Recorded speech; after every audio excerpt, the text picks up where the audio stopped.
Good morning, Steve here. And I was wakened this morning at 5:55, and I had indication that I needed to do today's video um, very soon because people would be working with it prior to the um, new moon solar eclipse, which when I looked at today in the Mayan calendar, it showed that they're occurring at the same time. And I don't know what part of the world they're referring to, but they put 1120.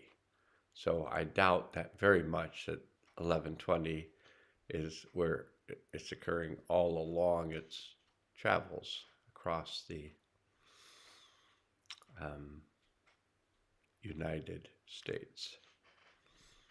But I understand that possibly at 10 o'clock it might be going through New Mexico. I should probably look these things up, but I'm just not in the mood to do that. So let's just really just move right through because there's some sounding that needs to take place to support people in what they're going to be doing prior to and including um, the time where, you know, the solstice may be most powerful for or the solar eclipse.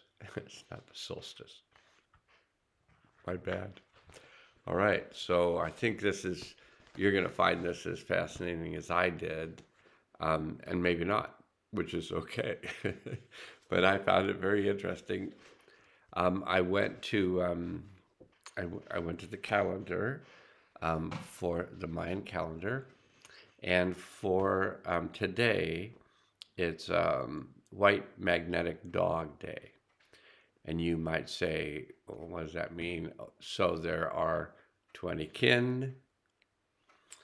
You can go to 13moon.com and it says Dakota birth date, and you click on it. You put your month, day, and year of your birth and click, and it'll tell you which of the 20 kin are your kin.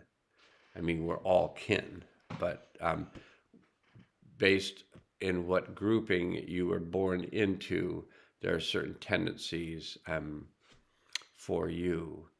As I am a red cosmic dragon, and we give birth to things, to new things, ideas, energies, bringing new energies into the earth. We're kind of spiritual midwives, I would say, assisting in the process of change. And so today's, so there are 20 kin, and there are 13 tones. So tones are the vibration of the day. And so today is a magnetic tone day, which is tone 1. So there are 13 tones. Yesterday was the 13th tone. Today is the first tone. And it's the magnetic tone. And the magnetic tone is about unifying. Attract is the word. So attracting, purpose. So in other words, it's pulling together. It's attracting us all together in a unified purpose. I can't think of anything better to do with my time today than help people recognize that we are one.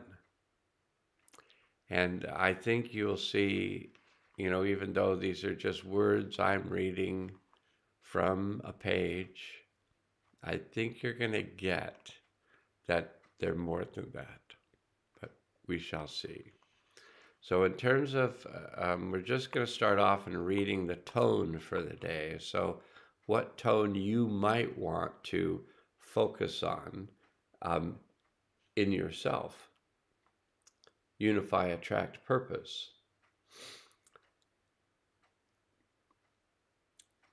So all things are the differentiation of one infinity.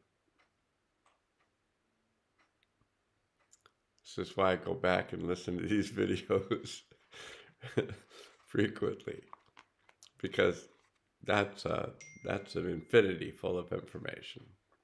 So tone one represents the source of creation, the indivisible essence of all that is, or the I am that I am. In the unified whole of life, nothing is outside of the one.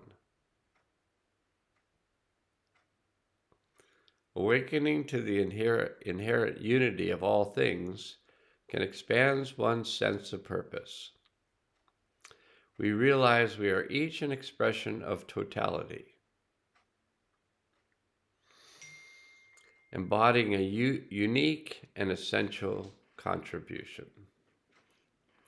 When seeking our purpose, we find it is alive, encoded within us. It is one with who we are. It calls to us cellularly. Our purpose calls to us cellularly, and it nudges us through obvious attractions that draw our attention. Once we have unified with our purpose, we naturally magnetize that which supports its unfoldment.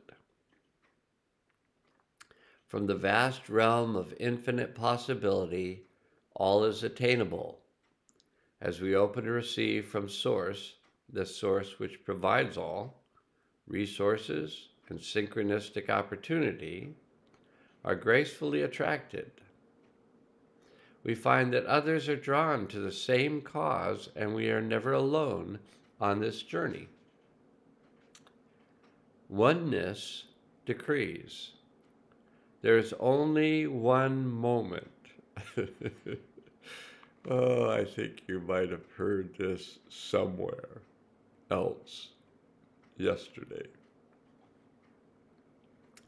The ever-changing now.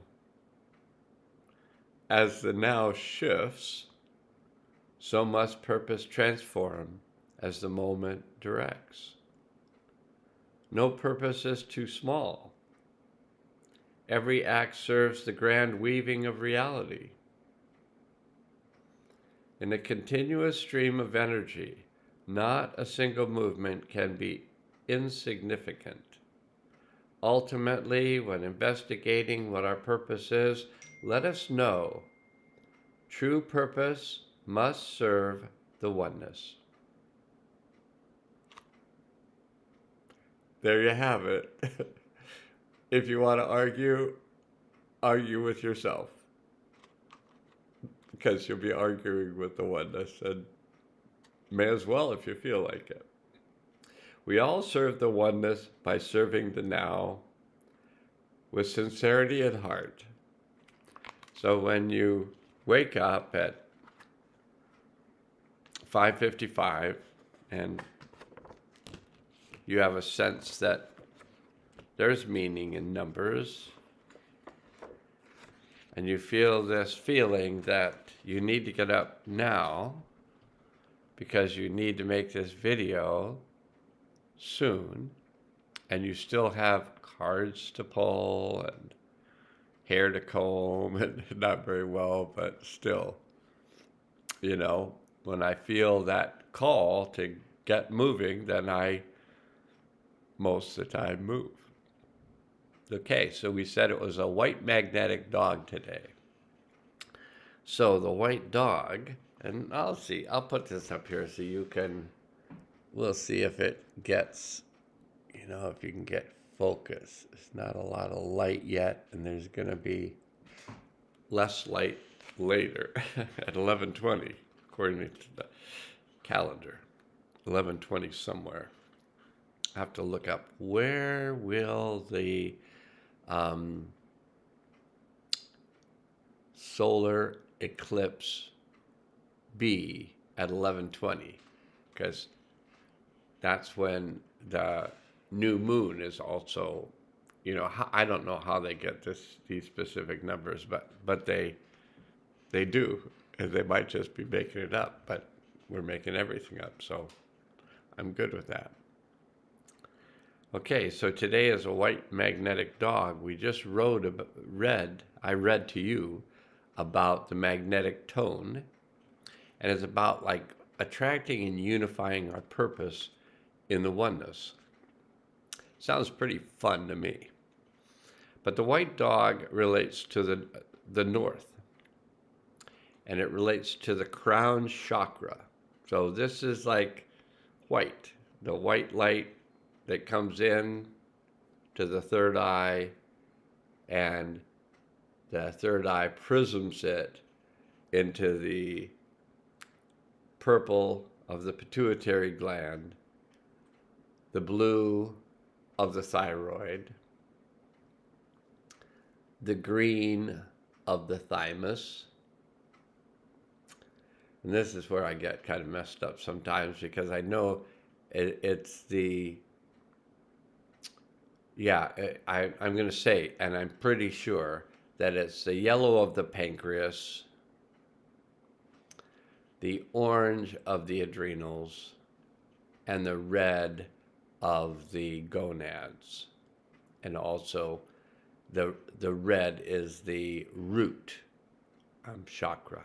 And I think it goes red, orange, yellow. I'm pretty certain. Sometimes my mind just goes, oh, is it orange, yellow, or yellow, orange?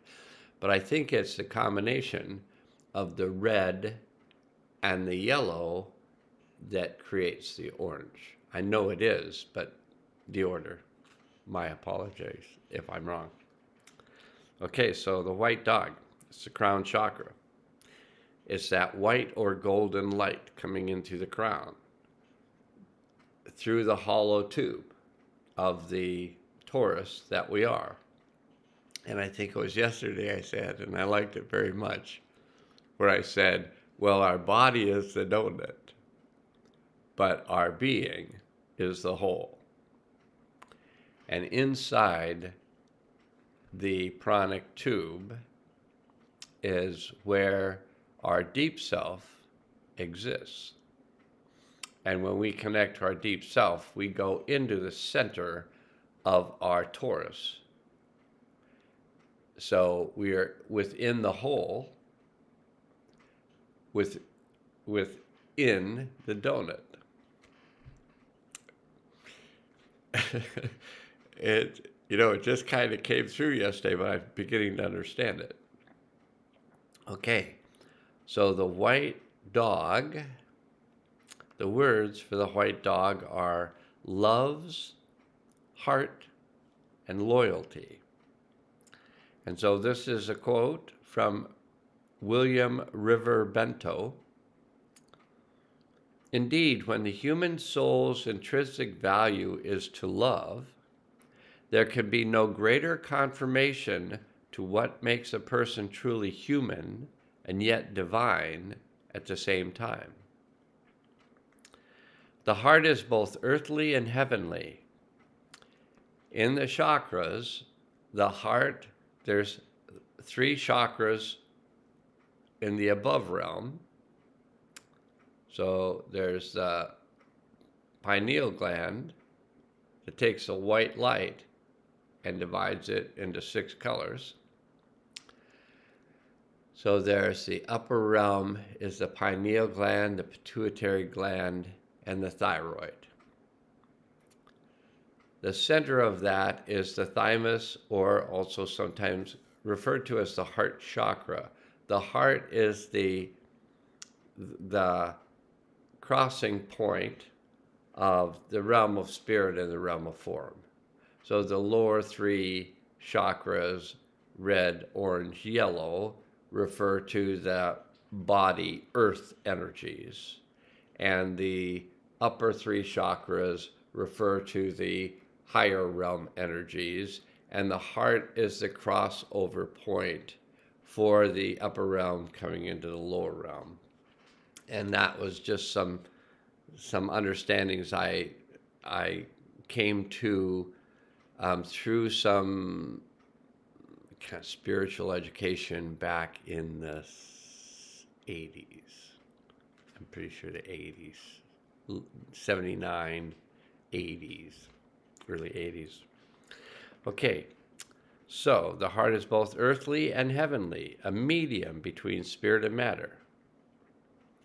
The heart is pure, incapable of anything but complete honesty. The heart's nature is unconditional acceptance. Its essence is receptivity, transparency, and devotion. Its strength is in its vulnerability. Its beauty in its expression. Its function is love, endowed with infinite resources to share its graces. The heart, as a spiritual center, wishes to serve in the glory of union, welcoming all inclusively.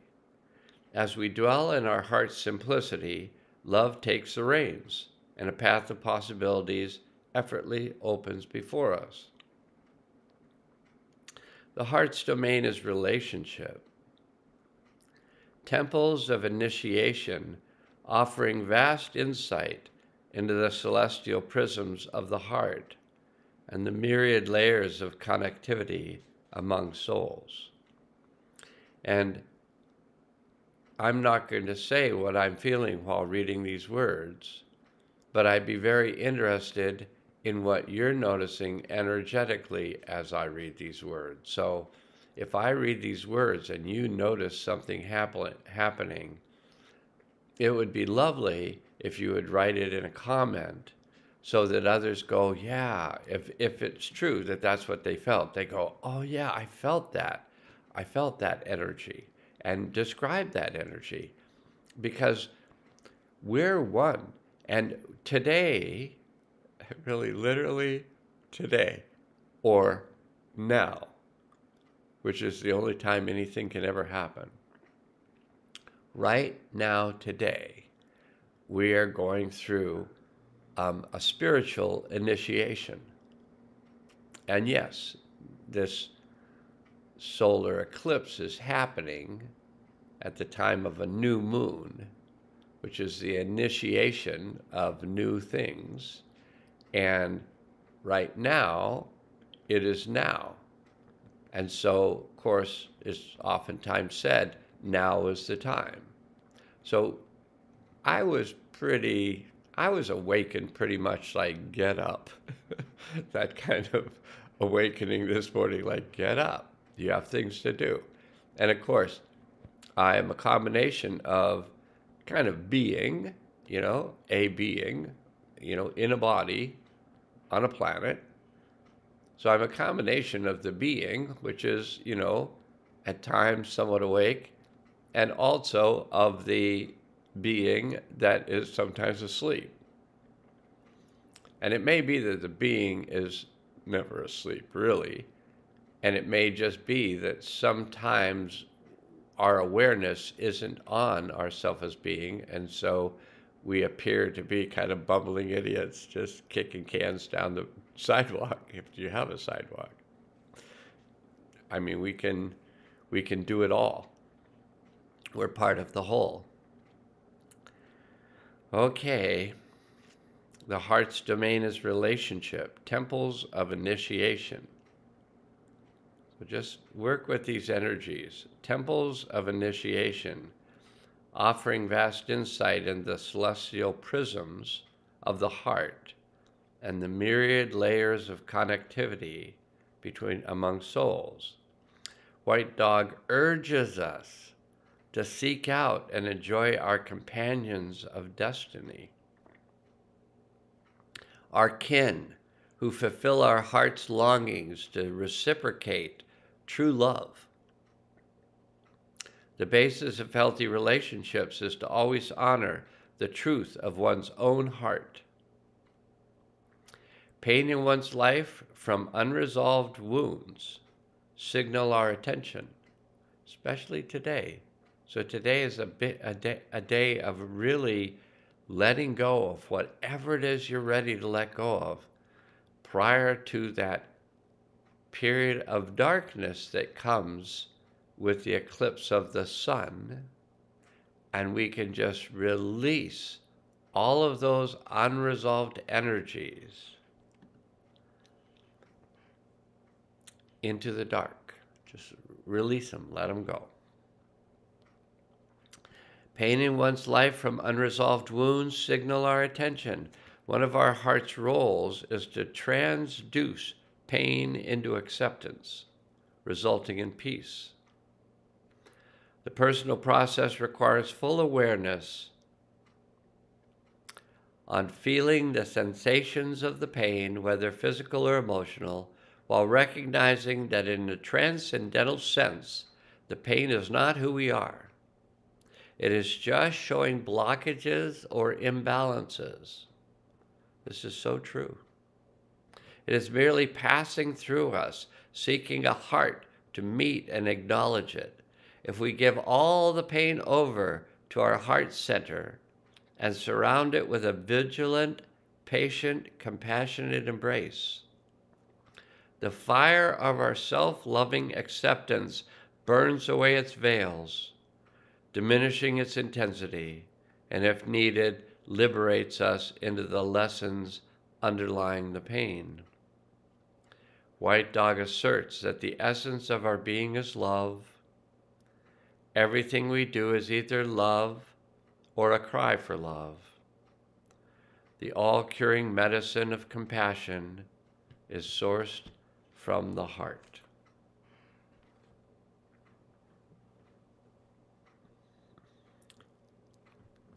And appropriately or inappropriately so, because I'm some ways in this lifetime a child of the 50s and 60s and still almost a child in the 70s. The song that came into my mind, and I'm not going to sing it. I'm willing to make sounds with the Hathors. And then my embarrassment, I can be embarrassed for them because they're using me to make those sounds. But the song that came into my mind was from the Beach Boys. And the song is, I'm feeling those good vibrations. And then I think the next line was, they're giving me excitations, which is like woke. It's just a made-up word. They're giving me excitations. Like, is that like a ticket for love speeding? I don't know. Okay, so let's do it in a few parts. So that's part one, and that is the Mayan reading. So I'm going to break this up for people who just look and see that, you know, I took 50 minutes to make the video, and they go, I'm not watching a movie, especially when, you know, a combination of Austin Powers and Bernie Sanders is like the main character in the movie. I'm not doing it, and I understand. It's kind of humorous to me that I'm watching myself. As other people watch me, because it's not a mirror image. It's like me looking out at you, like I'm looking at me, looking out at you. And as they oftentimes say, it's all done with mirrors, or not mirrors, or double mirrors. Okay, so this will be part one, and I'll say namasko, and then I'll say namaste, and we'll get going on part two. That part was really fun for me.